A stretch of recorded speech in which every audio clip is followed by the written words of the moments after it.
What role should religion play in a free society? More and more people today would answer, none. That would not have been the answer of the founders of the United States, the men who fought the American Revolution and wrote the country's Constitution. To them, the issue of religion and freedom were inextricably linked. You couldn't have freedom without religion. In fact, the political philosophy of the founders necessitated a divine foundation.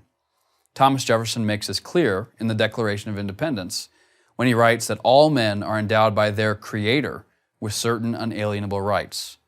The purpose of government, Jefferson and his compatriots believed, was not to bestow rights. Rather, it was to protect those rights already endowed upon human beings by God. But government isn't enough for a free society. A moral people is also required. That is, a people moral enough to police itself. Virtue or morality, George Washington observed, is a necessary spring of popular government. Thus, for the founders, liberty was not merely the ability to do what one wanted. It came with moral demands and boundaries. They all accepted the rule of life expressed by Benjamin Franklin. Nothing brings more pain than too much pleasure, nothing more bondage than too much liberty. The founders knew that the absolute enemy of freedom was, ironically, a freedom that was absolute and unrestrained. And where was this restraint going to come from? Their answer was religion, which for them, because of when and where they lived, was some variety of Christianity. Let divines and philosophers, statesmen and patriots unite, Samuel Adams wrote, in instructing citizens in the art of self-government. In short, of leading them in the study and practice of the exalted virtues of the Christian system. The Christian system to which Adams refers is composed of Judeo-Christian values, the values rooted in the Old and New Testaments, both of which were referred to by the founders with equal conviction and frequency.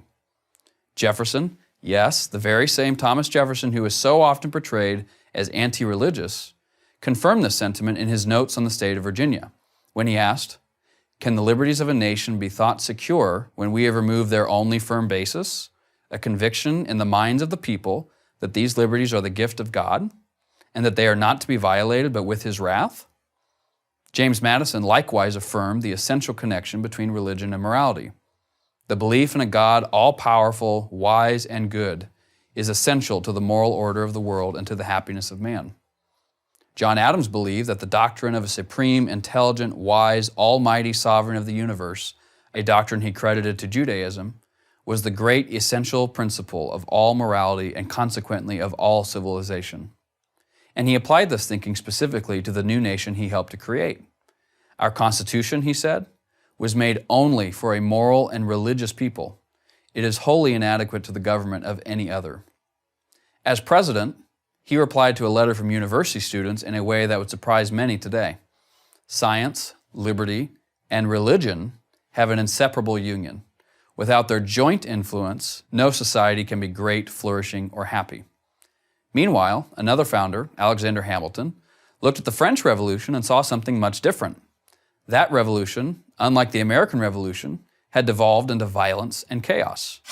Hamilton believed he understood why. The anti-religious force it unleashed, he wrote, annihilates the foundations of social order and true liberty, confounds all moral distinctions, and substitutes for the mild and beneficent religion of the gospel a gloomy, persecuting, and desolating atheism. For the founders, a free society divorced from religion simply could not work and would not survive.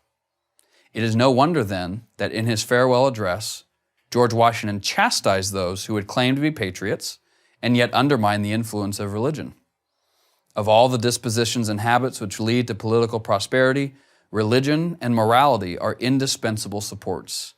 In vain would that man claim the tribute of patriotism who should labor to subvert these great pillars of human happiness, these firmest props of the duties of men and citizens. The founders did not demand that anyone believe in any particular religion or even in God. Quite the contrary.